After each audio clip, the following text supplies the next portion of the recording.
theatricality and deception. Powerful agents to the uninitiated, but we are initiated.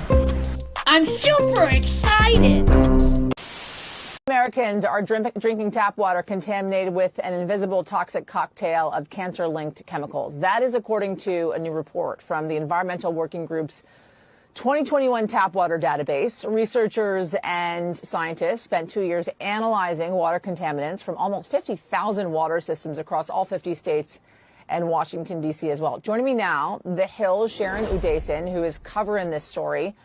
Sharon, thank you for joining us on this. It's super troubling, and I have to say, sitting here thinking, I drink tap water all the time, by the way. So what have I been drinking? We know at this point $15 billion from the infrastructure bill is going to be put towards replacing lead pipes, but it's not just about lead pipes that's causing. And now bottled water is being pulled from Stop and Shop stores in New Jersey. This involves the 1-gallon bottles of Acadia spring water because it was sourced near the site of the toxic train derailment in Ohio. Now, the company says that their supplier is testing water quality regularly, and if the tests continue to show that there are no safety concerns, the products will return to stores. Other sizes of Acadia water are produced at different locations and not impacted.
And here is the biggest misconception about vitamin D.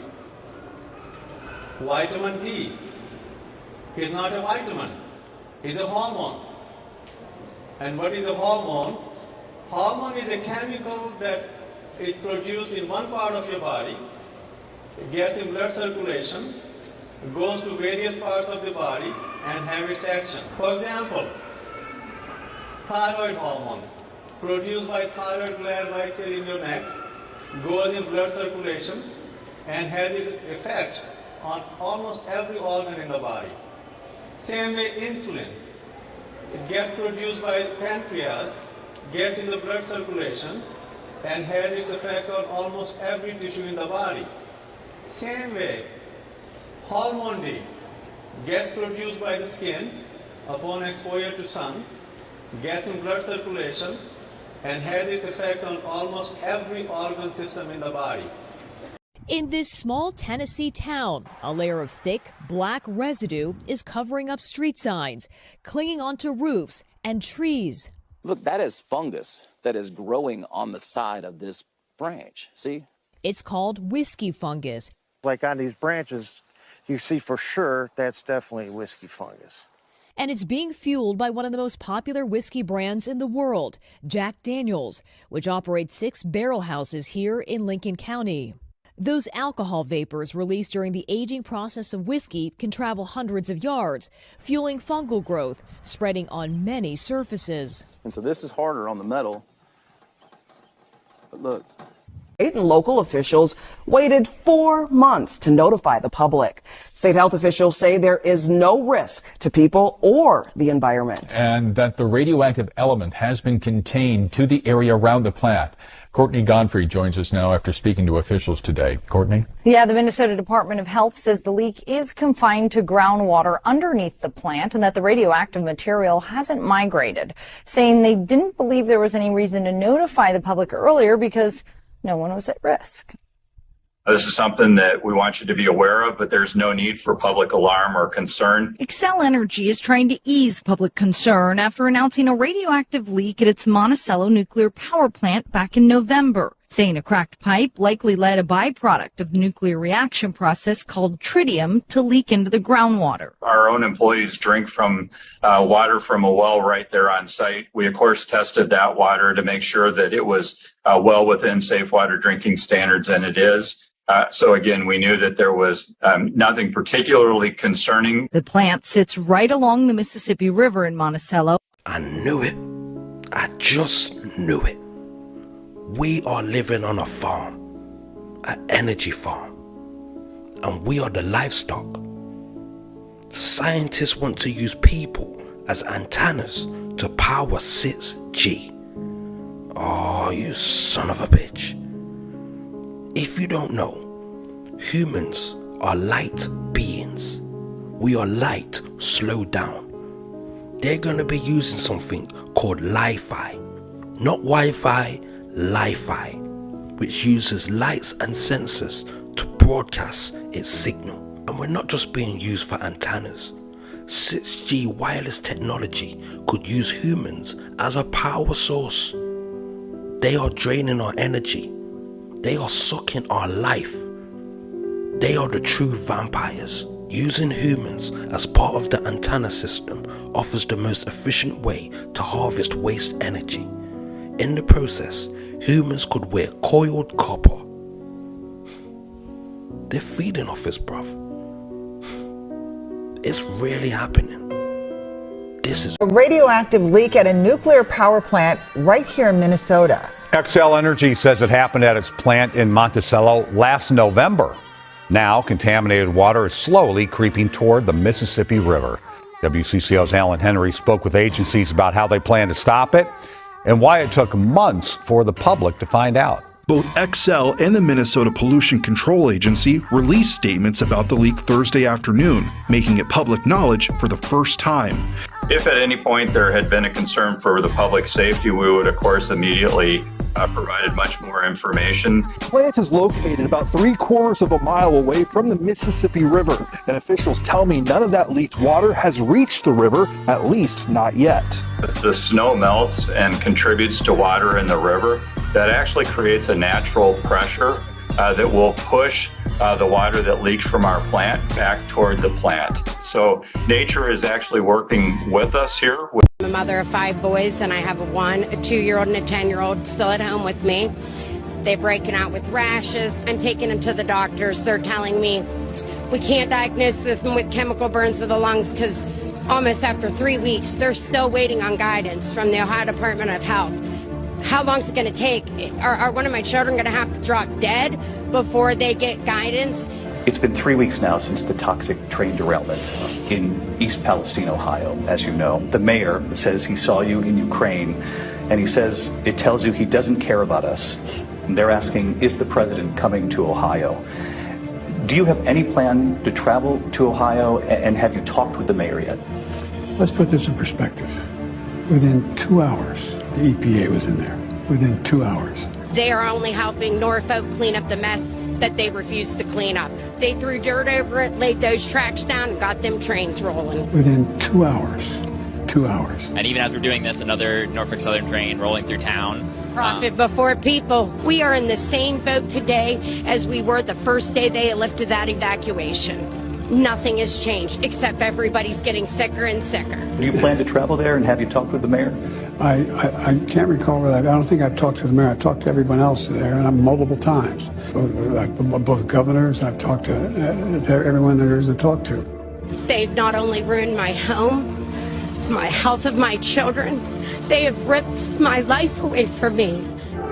With those air sirens, those air raid sirens overhead at Kyiv, how important was it that the world saw you standing next to President Zelensky?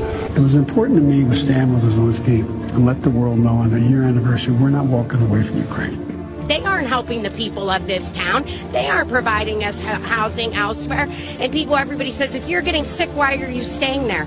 Because we don't have the means to leave. I can't afford my mortgage and another house payment or to stay in a hotel room. You know the insurance industry will not underwrite companies building out the 5G infrastructure. 5G is deemed as an emerging risk. As the biological effects of EMF in general and 5G in particular are still being debated, potential claims for health impairments may come with a long latency. That's from That's from Sonar's 2019 Swiss Re Zurich, Switzerland Reinsurance Company report. Final thing I'll mention before I go, 10K disclosure. Crown Castle International out of Houston, Texas is a publicly shared company. They have a 10K disclosure they have to give to shareholders.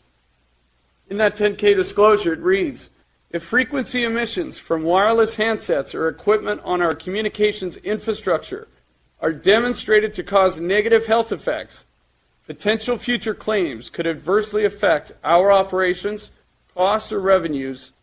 We currently do not maintain any significant insurance with respect to these matters.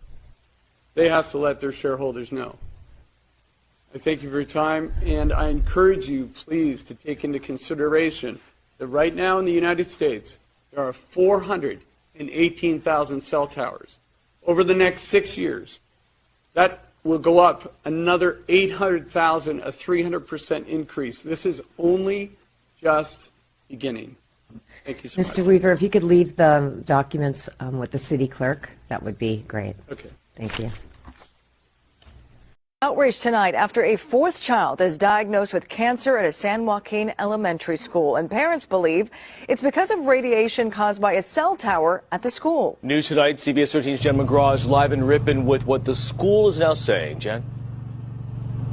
Yeah, it's become such a point of contention that more than 200 students stayed home from school yesterday in protest, and their parents went before the school board demanding answers and that they take precaution.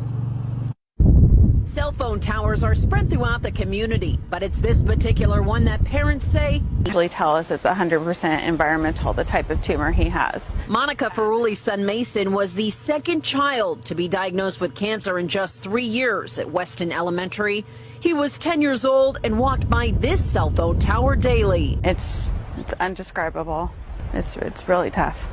That's one of the hardest things I've been through. Joe Prime's son Kyle was the first, diagnosed with kidney cancer in 2016, and 2 more kids were diagnosed this year. It just seems like a coincidence is no longer a reason for all this illness. They believe it's this cell phone tower that's harming their kids. These kids shouldn't be guinea pigs, and we shouldn't be taking chances with the children's lives. Winning the race to be the world's leading provider of 5G cellular communications networks. It's all about 5G now. We were 4G and everybody was saying we have to get 4G. And then they said, before that, we have to get 3G. And now we have to get 5G, and 5G is a big deal. And that's going to be there for a while. And I guess at some point we'll be talking to you about number 6. What do you think? Do you think that's true, AJ? 5G will be as much as 100 times faster than the current 4G cellular networks. It will transform the way our citizens work, learn, communicate, and travel. It will make American farms more productive, American manufacturing more competitive, and American health care better and more accessible. Basically, it covers almost everything when you get right down to it. Pretty amazing. 5G networks will also create astonishing and really thrilling new opportunities for our people. Opportunities that we've never even thought we had a possibility of looking at. According to some estimates, the wireless industry plans to invest $275 billion in 5G networks. My administration is focused on freeing up as much wireless spectrum as needed. We're going to free it up so they'll be able to get out there and get it done, and removing regulatory barriers to the build-out of networks. As Chairman Pai will discuss with you in a moment, the FCC is taking very bold action. In addition, last October, I directed the Department of Commerce to develop a national spectrum strategy to free up even more spectrum for economic activity, including 5G. It takes too long to get permits. We're going to free that situation up, and we're going to put limits, and the local areas are going to listen to us very, very strongly. They have a big incentive to do that. They must now approve new physical infrastructure within 90 days instead of many years. It can sometimes take 3, 4, and 5 years. We're going to put a limit of 90 days. These changes will contribute greatly to building high-speed networks across America, and it's going to happen very quickly, very, very quickly. As we are making great progress with 5G, we're also focused on rural communities that do not have access to broadband at all. And now what we're doing is we're making it a priority. That's the areas we want to go to first, so they're covered.